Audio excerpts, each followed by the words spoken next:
아멘. 오늘 우리에게 주시는 하나님의 말씀입니다. 네, 우리 서로 반갑게 인사하겠습니다. 서로 이렇게 인사하겠습니다. 잘 오셨습니다. 큰 은혜 받으시기 바랍니다. 네, 잘 오셨습니다. 큰 은혜 받으세요. 큰 은혜 받으시기 바랍니다. 네, 오늘 1부 때는 보니까 자리가 되게 많이 이렇게 횡했어요. 저희가 27이나 되는 분들이 이번에 선교팀을 가고 아마 거기 있는 많은 어른분들이 1부에 또 이제 소속이 되다 보니까 그 자리가 어느 때보다 좀 크게 느껴졌던 것 같습니다. 그래서 여기 있는 성도분들이 되게 좀 횡하고 뭔가 좀 힘이 없어 보여서 그래서 1부 때는 힘내세요라고 했는데 1부만 힘내면 안 되잖아요. 그렇죠? 우리 2부도 같이 힘을 내는 인사하겠습니다. 서로 인사하겠습니다. 힘내세요. 한번 이렇게 인사하겠습니다. 힘내세요. 그렇죠? 네, 벌써 한 해 반이 지나갔습니다. 네, 여러분 한 해 반년 동안 수고 많이 하셨습니다. 그리고 이제 남은 반년도 주님이 주시는 은혜 가운데 힘내서 그냥 가까스로 한 해를 마무리하는 것이 아니라 주님 기뻐하시는 그런 놀라운 일들을 이뤄가는 우리 모두가 되었으면 좋겠습니다. 특별히 주님의 몸된 교회를 위해서 열심히 섬김의 일을 감당하고 있는 분들이 있습니다. 또 믿음의 사람으로 밖에 나아가서 예수 그리스도와 그 복음을 전하고 그것을 살아내기 위해서 힘겹게 또 수고하는 분들이 있습니다. 우리 주님께서 그 자리와 함께 하시고 어려움의 자리, 힘든 자리이지만 그곳에 힘과 능력이 되어주셔서 우리 안에 기쁨과 또 하나님의 살아계심을 경험케 하셔서 내가 승리한 것이 아니라 내가 이뤄낸 것이 아니라 오직 하나님의 은혜라는 것을 우리 모두 경험케 하실 그 날이 분명히 올 줄로 믿습니다. 오늘 반 해 동안 수고하셨습니다. 한 해 끝까지 믿음의 여정을 완주하시기를 간절히 소망합니다. 오늘 우리 서동진 목사님이 같이 선교팀에 합류해서 가시게 됐습니다. 제가 기분이 묘했어요. 왜냐하면 보통 선교할 때 우리 청년분들 데리고 제가 가는 입장에 있다가 이제 보내는 입장에 있다 보니까 가는 게 편하구나라는 생각을 하게 됐어요. 우리 잘 도착했는지 거기 입국 심사대를 잘 통과했는지 마음이 좀 조마조마하더라고요. 이번에 특별히 15세 미만 되는 아이가 저희 사론이하고 소율이가 있었는데 15세 미만은 또 준비해야 될 서류가 상당히 좀 많이 있습니다. 공증받고 아포스티유까지 받아야 되는 그런 서류들이 있어서 그리고 입국 심사대에서 다시 또 서류 작성해서 부모가 없는데도 불구하고 이 팀하고 같이 가겠다라는 그런 보증, 서약 그런 서류가 있어야 되거든요. 그래서 계속해서 이제 막 마음이 걱정이 되는 거예요. 혹시라도 거기서 노라고 되게 되면 그 아이들이 다시 돌아와야 되거든요. 근데 둘만 돌아올 수 있는 게 아니라 분명히 어른 누군가가 같이 동행해서 돌아와야 될 텐데 혹시라도 그런 불상사가 없어야 될 텐데 하면서 계속해서 시간 가는 것만 제가 보고 있었어요. 그래서 도착했을까 나왔을까 입국심사대에 막 이렇게 그래서 이목 선교사님한테 어떻게 잘 통과했습니까? 나중에 시간 맞춰서 전화하니까 지금 막 내렸다고 이제 간다고 그리고 연락이 없으시다가 나중에 이제 서동진 목사님한테 서동진 목사님 지금 어떻게 됐어요? 하니까 이제 잘 통과해서 밥 먹을 준비하고 있어요. 그래가지고 기다리는 사람 마음은 생각도 하지 않고 막 거기서는 밥 먹는다고 그럼 빨리빨리 얘기 좀 해줘야지 막 저는 보면서 이거 괜찮을까 막 이러고 있었는데 그래도 밥 먹는다는 소식 들으니까 이제 마음이 조금 한결 나아졌습니다. 또 날씨가 더워서 많이 무더위 가운데 있는데 어제 행사는 또 잘 했을까? 제가 이렇게 좀 이렇게 조급한 사람인지 몰랐어요. 그래서 어제 애들은 잘 이루어졌는가 이제 밤에 늦지막하게 우리 백동현 장님한테 연락이 와서 행사 이렇게 했습니다. 막 사진들이 온 거 보고 잘했구나. 또 이제 마음에 좀 평안을 갖고 오늘 또 선교팀 주일에 있는 다양한 행사들이 있습니다. 부서별로 나눠서 우리 아이들 팀이 있고 또 청년 팀이 있고 장년 팀이 되어가지고 새로 나눠가지고 그 교회에서 여러 가지를 섬기고 봉사하게 될 텐데.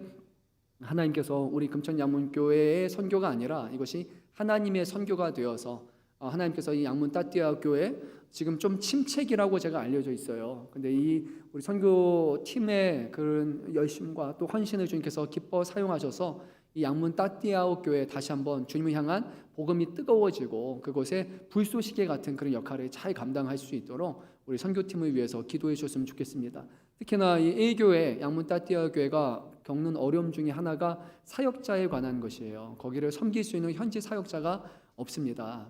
한 명 또 세워지기 위해서 기도하고 준비했는데 또 건강의 문제로 인해서 떠나게 되었고 또 거기는 청년을 준비해서 잘 세우려고 했는데 또 안 좋은 일이 일어나서 떠나게 되었고 또 다른 청년을 위해서 열심히 소하고 세웠는데 또 그 청년도 지금 먹고 사는 문제로 인해서 가정의 어려움으로 인해서 또 다른 곳으로 가게 되고 지금 벌써 여러 번 이렇게 겪은 거예요. 그리고 최근에 한 분 이제 현지 사역자분이 왔는데 이목 선교사님의 기준으로 보기에는 좀 아닌 거예요. 그러니까 너무 MG 같다. 라고 해가지고 지금 어려움을 겪고 있습니다. 그 마음에 영혼 사랑하는 마음과 헌신하는 마음과 이 복음에 붙들린 그런 마음이 있어야 되는데 그게 아니고 너무 일적으로 여기는 것 같아서 이묵 선교사님이 그 얘기를 하시면서 같이 기도해 달라고 하셨어요. 그래서 우리 선교팀이 가셔서 이번에 거기서 복음에 대한 것을, 그리고 하나님을 향한 헌신과 주님 사랑에서 이 타국까지 와서 이 복음을 전한다라는 이 귀한 사역들을 사용하셔서 현지 교회가 매너리즘에 빠지지 않고 정말로 하나님 앞에 붙들린 교회로서 회복될 수 있도록 여러분 이 선교 모든 여정 가운데 같이 기도해 주셨으면 좋겠습니다. 선교팀의 안전을 위해서, 또 선교 간 거기 있는 모든 분들도 그곳에서 다시 한번 도전받고 하나님의 영광에서 귀하게 쓰임받는 선교팀이 될 수 있도록 여러분 기도해 주셨으면 좋겠어요. 선교는 가는 사람들만 선교하는 사람이 아니라 보내는 사람이 또 같이 선교를 하고 이곳에서 같이 기도하면서 준비합니다. 항상 사도 바울을 비롯한 그 당시에 사도들의 사역의 근간에는 현지에서 모여서 함께 기도하고 그 일에 헌신하는 그런 성도들과 교회가 있었음을 우리가 보게 됩니다. 교회 없이, 기도 없이, 헌신 없이 하나님의 나라의 일이 사도들의 노력만으로 이루어지지 않습니다. 그래서 우리 사랑하는 선교팀을 위해서 우리 성도분들 같이 기도해 주시기를 부탁드리겠습니다. 자, 함께 말씀을 나누도록 하겠습니다. 지금으로부터 140년쯤에 1885년 부활절 오후였습니다. 당시 26살의 젊은 선교사 아펜젤러가 제물포 항구에 내렸습니다. 복음을 전하기 위해서 이 조선 땅에 왔지만 그는 곧바로 서울로 들어갈 수 없었습니다. 그 전해 겨울에 일어났던 그런 정변으로 인해서 지금 한양이라고 알려졌던 그 도성이 여전히 뒤숭숭했고 이 외국인을 향한 그 눈초리가 매우 매서웠기 때문에 그가 그곳에 들어갈 수 없었습니다. 이 아펜젤러는 임신한 아내하고 함께 왔습니다. 그리고 이곳에서 복음을 전하려는 그런 마음을 가지고 왔는데 서울의 문턱에서 발이 묶인 채 제물포에 있는 한 방에서 그는 머물러야 했습니다. 낯선 항구에서 맞는 5번째 밤, 그는 선교 본부로 보내는 긴 편지를 쓰다가 펜을 딱 내려놓고 조용히 하나님 앞에 무릎을 꿇으면서 기도하기 시작했습니다. 그리고 그의 편지의 맨 마지막에 이런 기도를 적어 내려갔습니다. 우리는 부활절에 이곳에 도착했습니다. 오늘 사망의 빗장을 산산히 깨뜨리신 구세주께서 이 나라 백성들이 얽매여 있는 굴레를 끊으시고 그들에게 하나님의 자녀가 누리는 빛과 자유를 허락해 주옵소서. 이것이 아펜젤러의 기도였습니다. 그가 구했던 것은 빛과 자유, 이 두 가지였습니다. 이 조선 땅을 향한 그의 기도가 빛과 자유라는 것은 그의 눈에는 이 땅이 아직도 어둠 가운데 그리고 억압 가운데 있는 것처럼 보였기 때문입니다.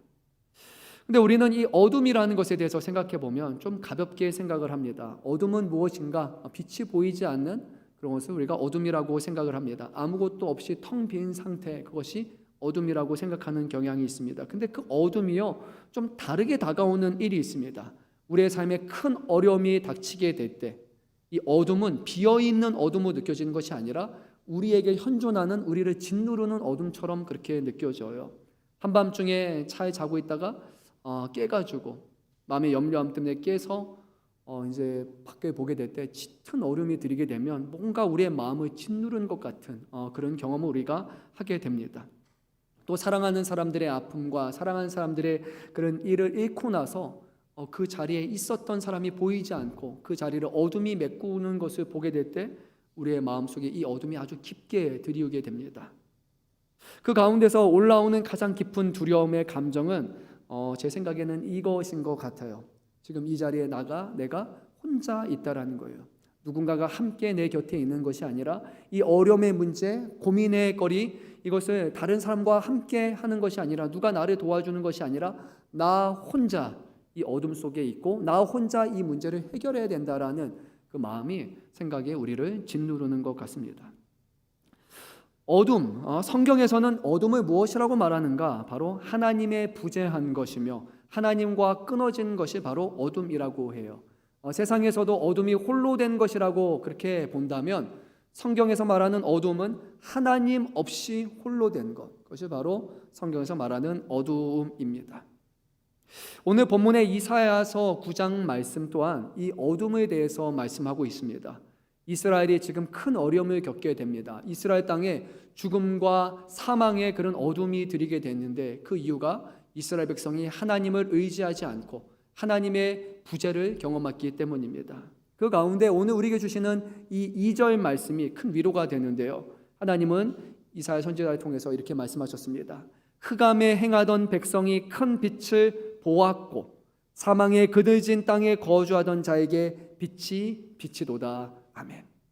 실제로 이 일이 이루어져서가 아니라 이것은 앞으로 미래에 이루어질 일이었지만 하나님께서는 이것을 이루어졌다, 비쳤다, 보았다, 빛이 도다라는 완료형으로 말씀하셔서 하나님의 이 일을 반드시 이루실 것이다라는 그런 약속을 이스라엘 백성에게 주신 것입니다.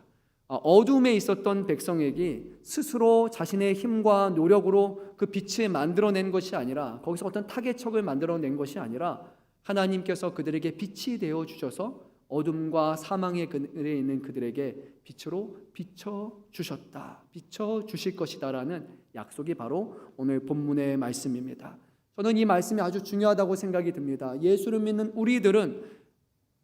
우리들도 삶의 어려움을 경험하게 됩니다. 예수 믿어서 평탄한 길이 아니라 우리도 믿지 않는 사람처럼 고난과 어려움과 뜻하지 않은 사고들이 우리 안에 끊임없이 일어납니다. 예수를 믿는 사람과 예수를 믿지 않는 사람들에게 동일하게 어려움이 발생하지만 그 어려움의 문제를 해결하는 방식에 있어서는 아주 분명한 차이가 있습니다. 하나님을 의지함으로써 우리가 홀로 된 것이 아니라 흑암과 사망에 들이운 곳에 주님께서 우리와 함께 하셔서 우리를 인도하여 주실 것이라는 그 믿음으로 살아가는 것, 믿음으로 이기는 것이 바로 믿음의 사람들이 택해야 할 것입니다. 자, 오늘 본문 말씀에서 어떻게 이 이스라엘이 어려움 가운데 있었고 그 어려움 가운데 주시는 이 말씀이 어떠한 위로와 소망이 되었는지 우리가 말씀을 함께 살펴보면서 오늘 혹시라도 이 자리에 다른 사람들에게 말하지 못할 그런 어려움 그리고 어둠처럼 느껴지는 그 상황이 있다면 오늘 말씀을 통해서 이 문제를 어떻게 하나님 앞에 들고 나가야 될 것인지 그리고 그 어둠과 사망 가운데 홀로 우리를 내버리지 않고 우리를 이끌어내시기를 원하시는 그 주님 앞에 엎드리며 기도하며 하나님을 신뢰하는 그 믿음이 더욱더 자라날 수 있기를 간절히 소망합니다. 우리 말씀을 깊이 한번 보도록 하겠습니다. 그러면 이사야가 말하는 이 남유다 땅에 들이온 어둠이 무엇일까요? 뭐가 그렇게 큰 어둠이었을까요? 이사야서 말씀을 우리가 계속해서 묵상하신 분들은 알겠지만 오늘 이 7장부터 시작하는 이 이스라엘 요 본문의 배경에는 바로 아하스 왕이 다스리던 시대적 배경입니다. 근데 어떤 일이 발생했느냐? 지금 남유다가 있고 남유다의 바로 위에 이제 북이스라엘이 있습니다. 북이스라엘 옆에 아람이 같이 이제 붙어 있습니다. 근데 북이스라엘과 아람이 같이 와가지고 시리아라고 하겠죠. 아람이 와서 남유다에게 이런 얘기를 하는 겁니다. 우리가 지금 아수르하고 대적해서 싸우려고 하는데 너희도 우리와 가담해라 라고 하는 거예요. 한마디로 말하면은 고대 근동의 강대국이라고 할 수 있는 아시리아에 대한 반대 세력을 우리가 만들자라는 것이었습니다. 그런데 이것은 청하는 것, 권유하는 것이 아니었어요. 어떻게 얘기했냐면 너희가 이것에 참여하지 않으면 우리가 너의 왕을 죽여버리겠다. 이거니까 참여 권유가 아니라 뭡니까? 협박이에요. 그렇죠? 그리고 일방적인 통보였던 거예요. 그래서 이것으로 인해서 왕도 떨기 시작했고 온 나라가 지금 흔들리기 시작했습니다. 북이스라엘과 아람이라는 두 세력이 규합을 해서 남유다를 지금 우리의 말을 따르지 않으면 없애버리겠다라고 지금 협박을 하고 있는 상황이었던 거예요. 근데 잘 생각해 보면요, 남유다 입장에서는 굳이 참여할 이유가 없어요. 왜냐하면 남유다가 있고 북이스라엘이 있고 이쪽으로 한참 가야 아수르가 있습니다. 그러니까 남유다에게 있어서 아수르는 그다지 큰 위협이 아니에요. 이미 자기에게 오기 위해서는 북이스라엘도 망해야 되고 아람도 망한 후에야 자기에게 닥칠 위협이란 말이에요. 그런데 그렇게 아수르에게 그렇게 문제되지도 않고 그렇게까지 막 하고 싶지도 않은데 지금 두 나라가 와서 너 참여하지 않으면 우리가 너희를 없애버리겠다라고 한 겁니다. 이것이 오히려 그들에게는 더 현실적인 위협이 되었습니다. 또 반대로 생각해 보면 잘 돼서 이들과 규합해서 아수르를 꺾었다고 생각해 보세요. 그러면 좋겠죠. 물론 그렇다고 다 좋지는 않습니다. 이제 세 나라가 연합체가 아마 아수르가 깨지고 난 다음에는 쪼개지기 시작할 거예요. 누가 아수르의 땅을 가져갈 것인가. 거기서부터 벌써 정치적인 여러 가지 일들이 우리가 일어날 것은 너무나 자명한 일입니다. 하지만 이것은 훗날의 이야기고, 성공해서 아수르를 꺾어서 이긴다면 참 좋겠지만 그렇지 않다면 어떻게 되는 겁니까? 괜히 화를 지금 매를 버는 상황이 되는 거예요. 아수르는 나중에 일이 됐는데 이제 그들과 규합해서 한 팀이 되면 당면한 현실의 문제가 되는 거예요. 이들과 운명을 같이 해야 되는 운명 공동체가 되는 겁니다. 결국 왕은 진퇴양난에 빠지게 되었어요. 아수르의 화를 돋구기도 싫고, 그렇다고 해서 이 북이스라엘과 아람 연합군에 대해 그들의 말을 그냥 무시할 수도 없는 그런 상황에 빠지게 되는 거예요. 바야흐로 남유다 땅에는 짙은 어둠이 들게 되었습니다. 하나님께서 말씀을 통해서 이스라엘에게 어둠에 대해서 말씀하십니다. 그런데 성경이 지목하던 진짜 어둠은 이 현실의 문제가 아니었어요. 오히려 하나님이 말씀하시는 진짜 어둠은 무엇이냐? 바로 이스라엘의 내부 사정에 있다라는 것인데, 그것이 뭐냐? 하나님을 의지하지 않고 하나님을 그들의 계획과 결정에서 배척하는 그 마음이야말로 진짜 남유다가 겪고 있는 그들의 짙은 어둠이다라고 말씀을 하십니다. 앞서 7장 말씀을 보게 되면 하나님께서 아하스에게 뭐라고 하셨냐면 두려워하지 마라고 말씀하셨어요. 뭐 하지 말라고요? 두려워하지 마. 이 앞에 있는 두 나라 아람과 북이스라엘 걱정할 거 없어. 그들은 나무에 타다 남은 밑동과 같은 별거 아니야. 내가 너의 하나님이고 내가 너를 지켜줄 것이기 때문에 이사야 선지자를 통해서 하나님이 걱정하지 마라라고 분명히 말씀하셨어요. 근데 여러분, 걱정하지 말라고 해서 우리가 걱정이 안 되는 것은 아니잖아요. 우리도 말씀 보면 두려워하지 말라, 놀라지 말라 하나님의 말씀인데, 아멘 하고 나서 기도 끝나고 나면 또 어떻게 합니까? 어떻게 해야 되지? 어떻게 하지? 또 한숨 쉴 때가 많잖아요.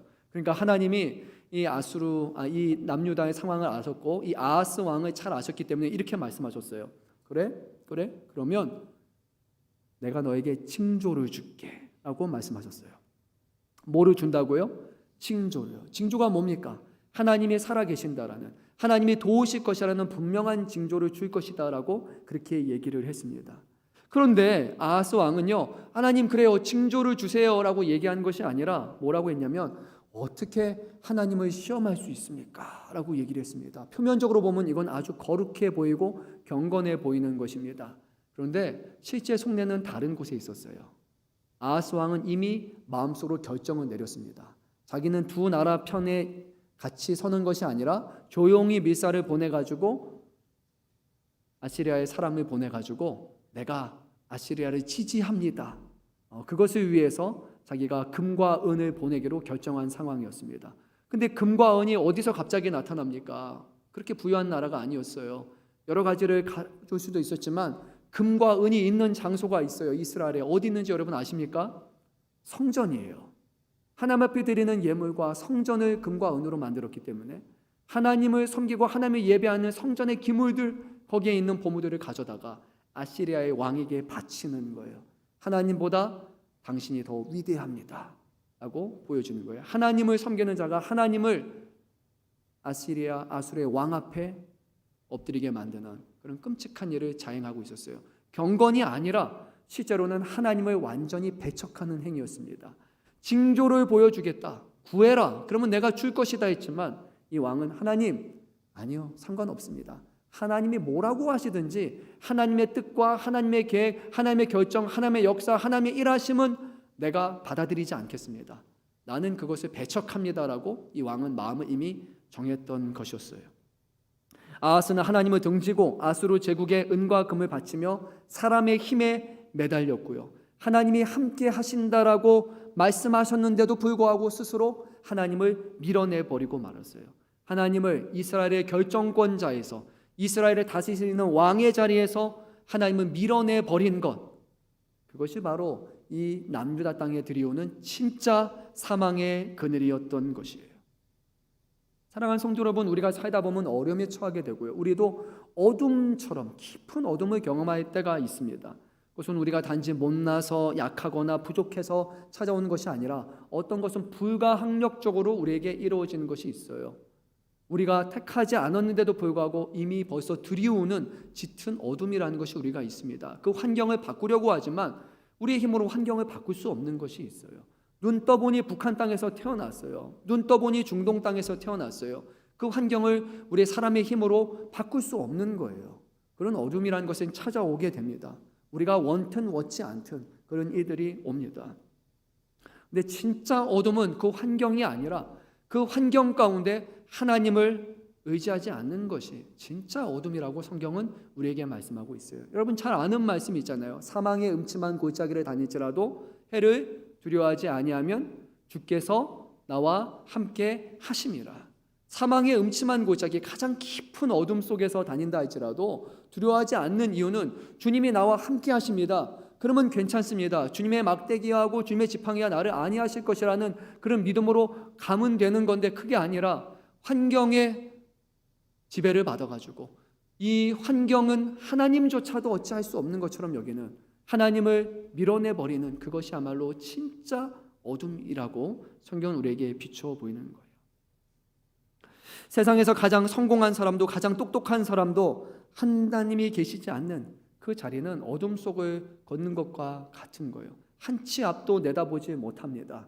우리가 어떤 결정을 내리고 예측을 하고 계획을 세운다 할지라도 우리가 생각한 대로 세상이 그렇게 흘러가지 않아요.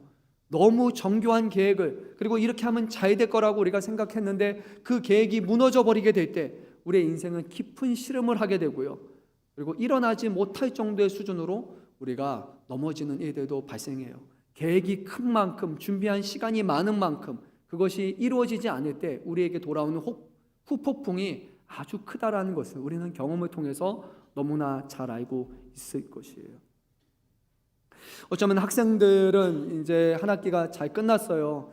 성적표가 원하는 대로 나왔을 수도 있고 되지 않았을 수도 있어요. 나는 그렇게 공부로 하고 싶지 않은데 세상이 나를 계속 성적표로 판단하는 것에 대해서 되게 힘들고 불편해하는 사람들도 있을 거라고 생각이 들어요. 왜 사람들이 비교하게 되고 이것밖에 나름의 노력했는데 열심을 다해서 했다고 했는데 내가 원하는 것만큼 나오지 않으면 안 그래도 속상한데, 부모님들도 하는 말도 위로가 되지 않고 주변 사람들도 그것 때문에 또 안 좋은 것을 경험하게 될 때 참 마음이 힘들지 않을까 생각합니다. 오늘 우리의 시대를 보게 되면 무조건 공부를 잘해야 성공한다라는 것이 거의 진리처럼 우리 안에 깊숙이 자리 잡아 있어요. 정해진 성공의 길이 정해져 있는데 그 중에 항상 좋은 대학을 가야 되고, 그리고 거기서 좋은 성적을 얻어야 되고, 그리고 좋은 기업에 들어가야 되고, 그래서 우리가 집을 나이가 되면 얻어야 되고, 결혼을 해야 되고, 자녀를 낳아야 되고, 이것이 세상이 보는 성공의 길이라고 너무나 정형화되어 있기 때문에 그 틀을 조금만 벗어나도 우리가 잘못된 것처럼 보는 눈초리가 너무 많은 것 같아요. 늘 비교당하면서 그렇게 살아갑니다. 부모들이 알아도 자녀들의 마음을 다 알지 못할 거예요. 그 자녀들이 겪는 고충과 그들이 겪는 그 외로움, 그리고 그들의 생각을 이해하지 못해서 부모와 말하면 갑갑하고 부모와 말하면 더 부담이 돼서 탈출구를 얻기 위해서 친구를 찾거나 다른 것을 우리가 쫓는 것을 보게 됩니다. 청년 세대분들도 정말 힘들어요. 부모인 우리들은 또 얘기할 거예요. 어린 세대들은 힘들지 않은 사람이 어딨어? 죽을 때까지 열심히 노력하고, 우리 부모된 우리들도 아무것도 없고 진짜 월세 방 한 칸에서 시작해서 이렇게 열심히 해가지고 됐는데 라고 할 거예요. 근데 오늘 우리의 시대 청년들은요 정말 불쌍해요. 그렇게 해서 집을 얻을 것이다, 그렇게 해서 잘 살 것이다 라는 그런 좋은 전망이 있다면 괜찮을 거예요. 또는 모두 다 못 살고 있다면 그러면 괜찮을 거예요. 그런데 이제는요 잘 사는 사람과 못 사는 사람들의 격차가 너무 크기 때문에, 그리고 그 시작점 자체가 이미 너무나 달라버린 거예요. 부유한 가정과 좋은 환경에서 자라난 사람들이 앞으로 열려지는 미래의 길과 힘들고 어려운 곳에서 시작해서 똑같이 노력해서 똑같이 수고해서 얻는 결과물 자체가 비교할 수 없을 정도로 다르기 때문에, 그렇게까지 죽도록 노력해서 이거밖에 안 된다면 생각하면 청년들의 마음이 얼마나 또 힘들겠습니까? M4 세대란 말이 이미 벌써 지나간 과거처럼 이제는 연애, 결혼, 서울 근처에 집을 사는 것, 직장, 이 모든 것이 너무나 불투명한 그런 시대를 살아가고, 심지어 지금의 세대들은 사람이 아닌 AI와 직장을 놓고 싸워야 되는 그 어려움 가운데 살아가는 청년들을 생각하면 참 저도 위로하고 격려하지만 한숨이 나올 때가 참으로 많은 것 같습니다. 우리 장년분들, 하나님의 은혜로 정말 우리는 그 어느 때보다 더 오래 사는 시대예요. 근데 오래 사는 건 좋지만 건강하게 오래 살아야 되는데, 이제 오래 사는 것 때문에 먹고 살아갈 것을 또 생각해야 되고, 은퇴의 나이가 너무, 제가 보기에 너무 빨리 은퇴를 하잖아요. 그리고 나서 뭐 먹고 살아야 되고 또 뭐를 해야 될 것인가, 계속해서 드는 비용도 많고 건강을 유지하기 위해서 먹어야 될 것, 병원에 가야 될 것, 너무 많은 걱정들이 있는데, 참 이런 것은 우리가 뭘 잘못해서 되는 것이 그래서 생기는 것이 아니라 우리가 노력과 우리의 수고와 상관없이 어떤 것은 그냥 사회 구조 속에서 우리가 당하는 그런 어려움들이 저는 있다고 생각해 봅니다. 다만 우리 믿는 사람들에게 있어서는 그것이 우리에게 시험거리와 절망의 거리가 아니라 그 어떤 자리에 어떤 상황에서도 하나님이 우리와 함께 하신다라는 것, 하나님은 우리를 홀로 내버려 두시지 않는다라는 것, 주님은 그 어둠 가운데 친히 찾아오셔서 우리와 동행하신다라는 그 믿음이야말로 우리가 환경에 넘어지지 않고 어떤 상황 가운데서도 일체 자급하는 법을, 자족하는 법을 배웠다고 말했던 사도 바울과 같이 하나님 앞에 감사하며 찬양하며 하나님의 이름을 높이며 살아가는 비결이라는 것, 그 진리만큼은 우리가 놓쳐서는 안 됩니다. 한 주간 여러분 수고하셨는데 오늘 주님의 전에 나올 때 그런 기대감을 가지고 오셨습니까? 환경이 어렵고 상황이 어렵지만 오늘 주의 말씀 듣고 하나님을 예배할 때 주님께서 내 마음의 심령에 다시 한번 뜨거운 마음을 주시고 주님을 향한 열정을 주시고 세상 앞에 무릎 꿇는 사람이 아니라 담대히 맞서 싸우게 하신 그런 힘과 능력을 주실 것이라는 그런 기대감과 소망으로 이 자리에 나오셨다면 잘 오셨어요. 오늘 이 자리가 그런 자리입니다. 근데 오늘 하나님을 예배하러 나왔음에도 불구하고 하나님이 우리 가운데 영적으로 임재하신다는 것을 믿지 않고 오늘 예배 드리는 것이 우리의 삶에 지대한 영향을 끼칠 것이라고 아무런 기대와 소망 없이 습관적으로 반복적으로 마지못해 이 자리에 나와 있다면 여러분 죄송하지만 우리의 믿음대로 역사하는 거예요. 오늘 이 자리는 아무런 자리가 아닙니다. 이 세상의 창조주가 되시고 이 세상을 친히 다스리시고 산자와 죽은 자를 심판하시는 그 하나님을 예배하는 이 세상에서 가장 귀하고 가장 거룩하고 가장 복된 자리라는 것을 우리가 놓쳐서는 안 됩니다.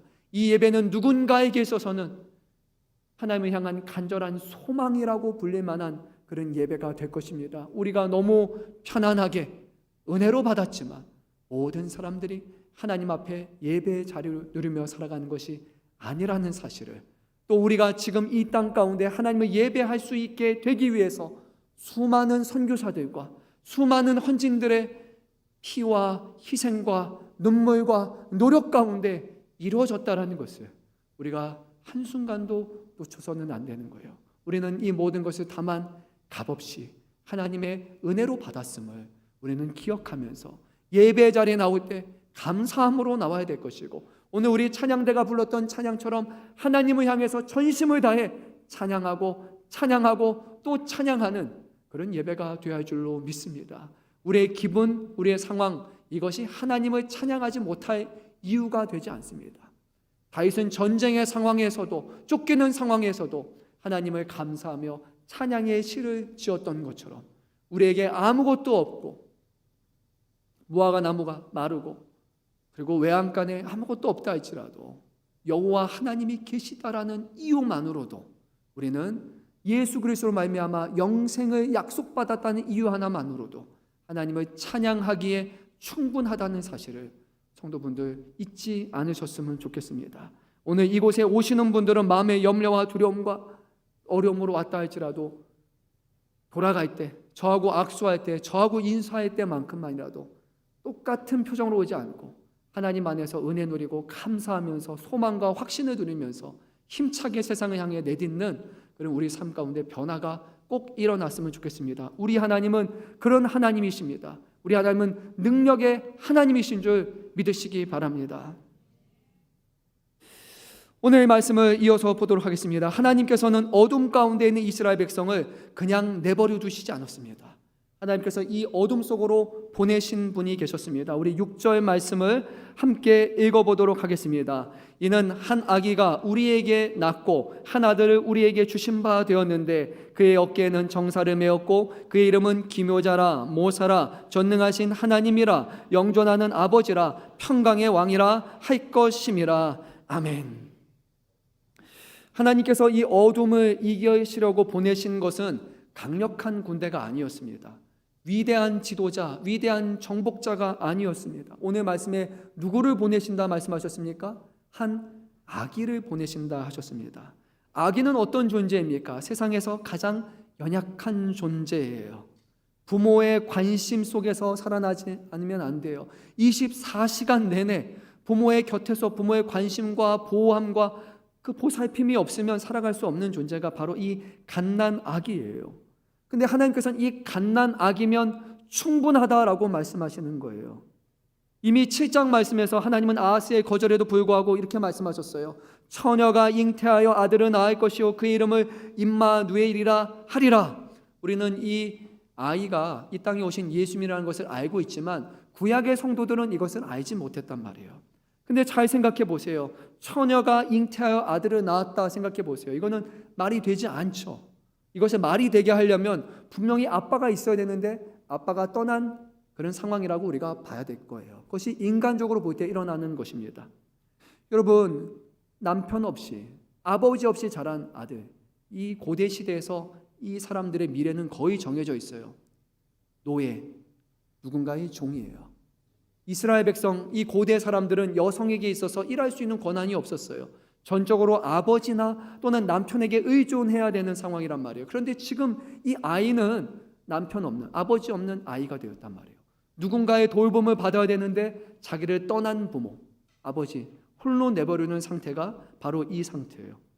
근데 하나님께서 뭐라고 말씀하시냐면 그의 이름을 임마누엘이라고 하셨어요. 임마누엘이 무엇입니까? 하나님이 우리와 함께 하신다는 거예요. 지금 이스라엘의 상황이 이런 거예요.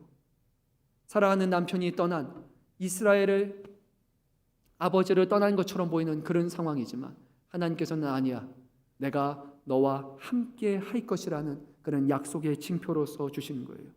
징조도 중요한 거예요. 징조가 처녀를 통해서 잉태된 아들이라고 해요. 그런데 더 중요한 것은 징조 자체가 아니라 징조가 가리키는 것이에요. 징조가 의미하는 것이에요. 징조가 의미하는 것이 바로 임마누엘, 하나님이 이스라엘 백성과 어떤 상황에서도 함께 하실 것이다. 이것이 바로 하나님이 하시는 말씀입니다. 사랑하는 성도 여러분, 하나님이 우리와 함께 하십니다.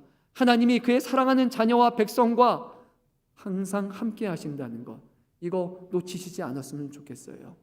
예수 그리스도를 이 땅에 보내신 것, 그것은 우리를 향한 임마누엘의 사랑과 고백입니다.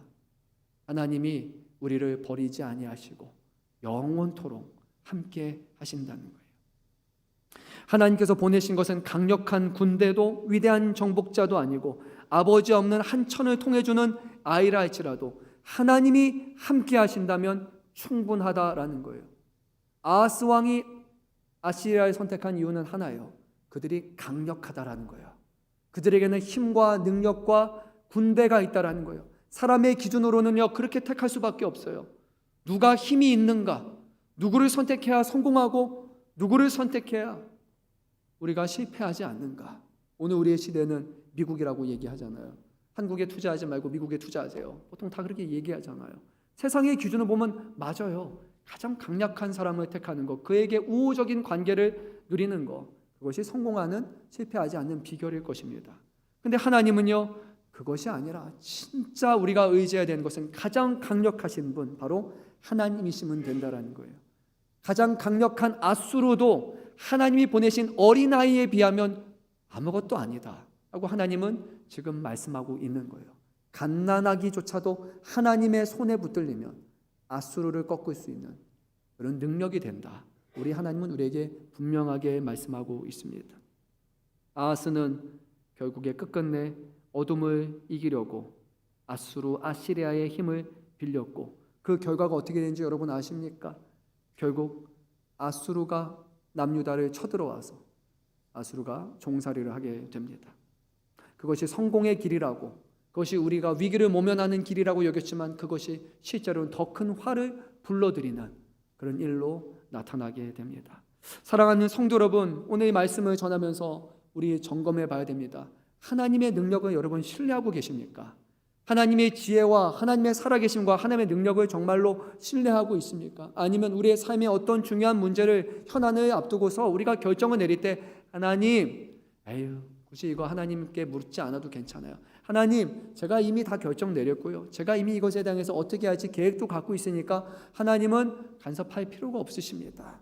하나님 괜히 거기에 할 필요 없어요. 제가 구하고 제가 기도하고 하나님 앞에 기도하고 도움을 구하면 그때 하나님이 도와주세요. 이 결정과 이 계획한 게 잘 안 되면 그때 하나님 도와주세요. 제가 원하는 대로 잘 될 수 있도록 도와주세요. 혹시 이렇게 기도하고 있다면 우리는 하나님을 잘못 믿고 있는 거예요. 하나님을 잘못 신뢰하고 있는 거예요.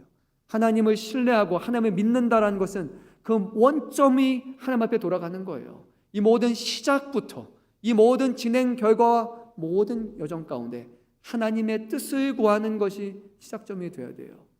많은 분들이 저를 비롯해서 우리 신앙의 사람조차도 빠지는 함정이 이거잖아요.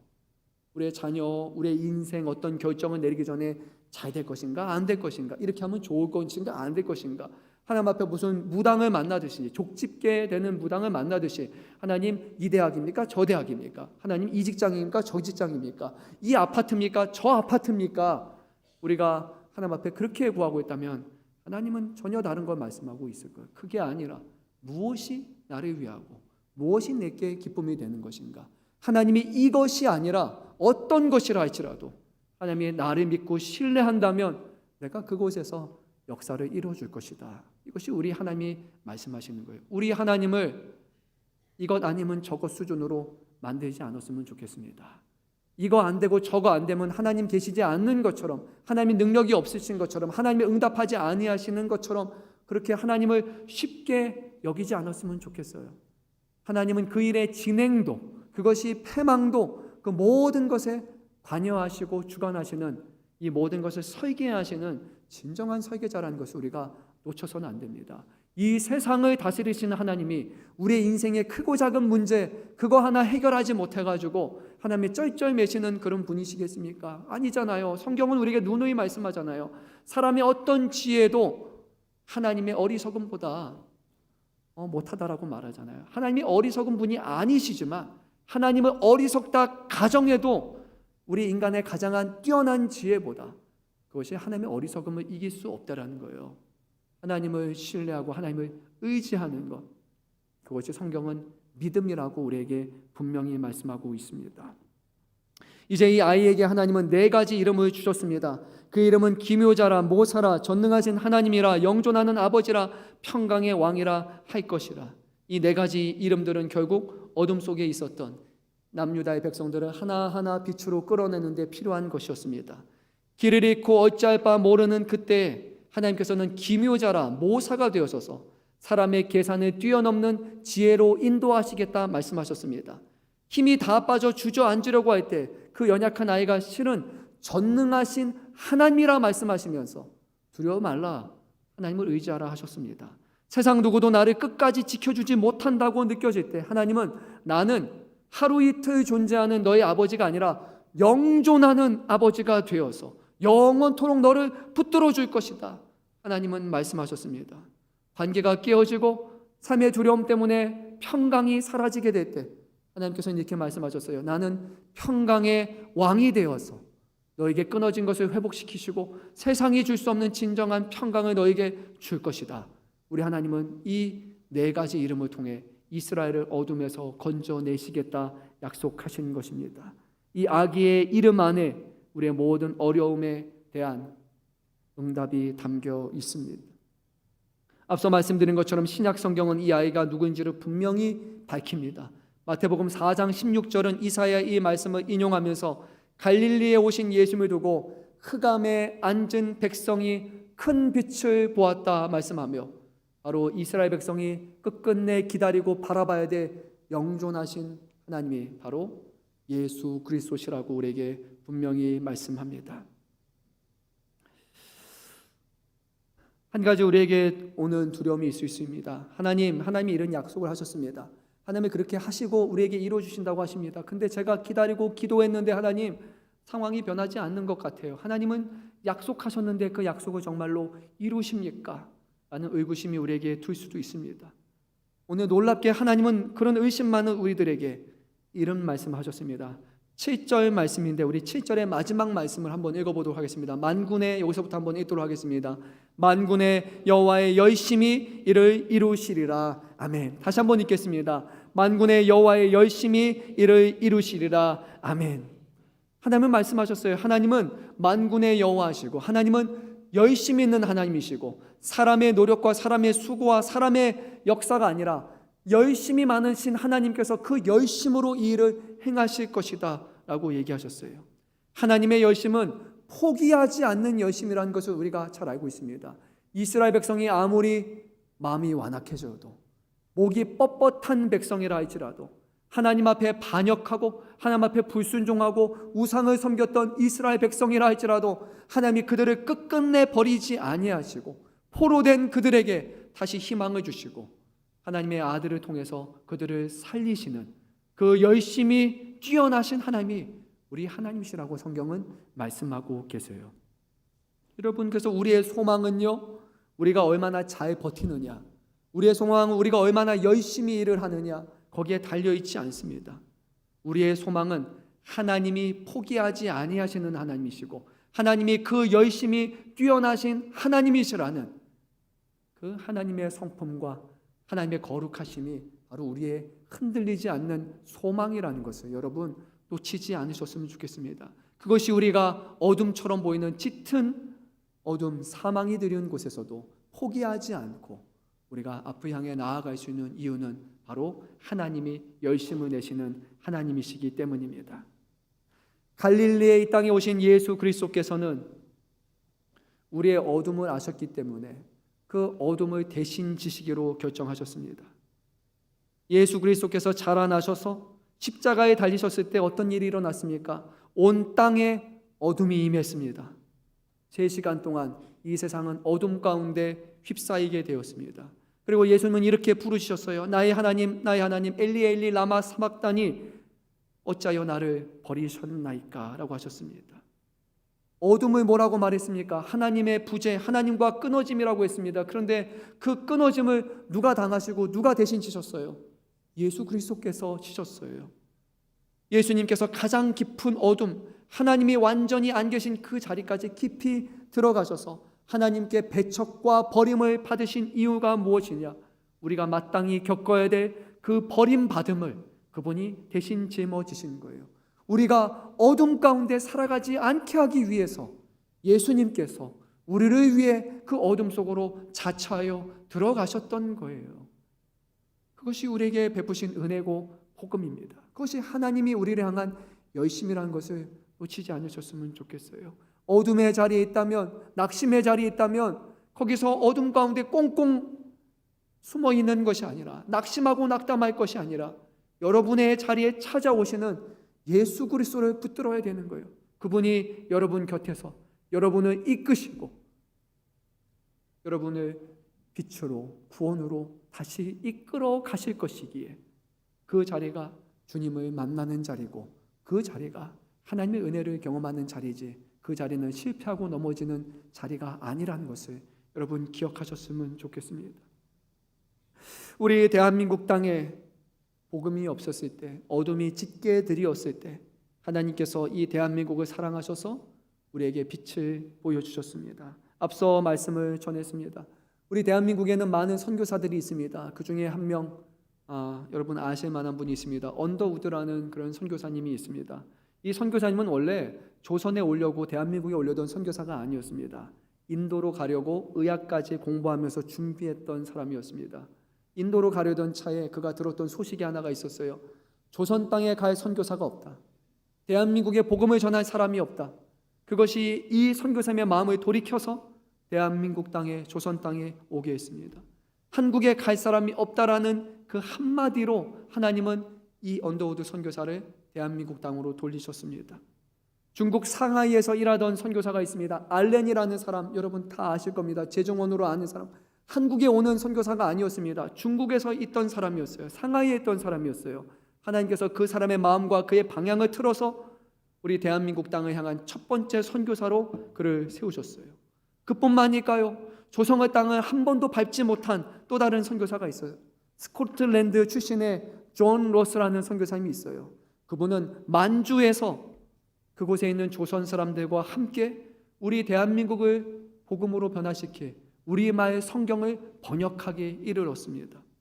선교사들이 이 땅을 밟기도 전에 만주에서 복음을 만난 서상윤과 같은 조선 사람들이 그 번역된 성경책을 들고 고향 땅으로 들어와서 아무도 시키지도 않았는데도 불구하고 말씀을 나누고 함께 예배하는 예배 공동체를 이루었습니다. 어둠 속에 있던 이 땅 가운데 하나님께서 다양한 방식으로 빛으로 다가오신 것이었어요. 여러분, 이 모든 것이 어찌 우연이겠습니까? 아펜젤러 선교사님이 제물포의 그 밤에 구했던 하나님, 이 땅에 하나님의 복음의 빛과 자유가 있어야 됩니다 라고 그가 기도했을 때 하나님이 이미 그 흑암 가운데 이 땅을 빛으로 인도하시기 위해서 인도로 향하던 사람, 중국의 상하이에 가려던 사람, 만주에 있던 사람을 발걸음을 옮기셔서 대한민국 땅을 구원하기로 계획하시고 결정하셨고, 그 위에 수많은 선교사님들과 그들의 헌신 위에 이 땅에 예수 그리스도라는 복음을 우리에게 심겨준 것입니다. 하나님은 열심히 있으신 하나님이십니다. 세상을 구원하고 저와 여러분을 구원하는 열심, 그 하나님의 열심을 가히 누가 막을 수 있겠습니까? 하나밖에 없는 아들까지도 보내시는 그 열심을 막으실 자가 누가 있겠습니까? 여러분, 그 하나님을 신뢰하시기 바랍니다. 오늘 여러분들이 어떤 어려움 가운데 있다 할지라도, 어떤 어둠 속에 있다 할지라도 우리가 하나님을 신뢰한다면 그분이 저와 여러분을 사망의 자리에서 인도하실 것이고, 깊은 수렁에서도 우리를 이끌어 주셔서 우리의 입술을 통해 새 노래로 하나님을 찬양하고 하나님의 영광을 돌리는 하나님의 자녀로 우리를 거듭나게 하여 주실 줄 믿습니다. 사랑하는 성도 여러분, 혼자라고 느끼십니까? 아니에요. 그 자리에 임마누엘 하나님께서 여러분과 함께 하십니다. 혼자라 느끼는 그 자리가 주님만 살아계신다라고, 주님이 계신다라고 우리가 비로소 깨닫는 자리라는 것을 기억하시면서 평강의 왕이시고 우리를 끝까지 구원으로 이끌어 가시는 우리 주 예수 그리스도와 그분의 보내신 하나님 아버지와 오늘도 우리 가운데 지혜와 명철을 허락하여 주시는 성령님을 의지하면서 이 어려움과 고난 가운데 하나님으로 인해서 하나님의 영광을 드러내는 귀한 자녀로, 더 이상 어둠의 자녀가 아니라 빛의 자녀로 살아가는 저와 여러분 되시기를 우리 주님의 이름으로 축원합니다.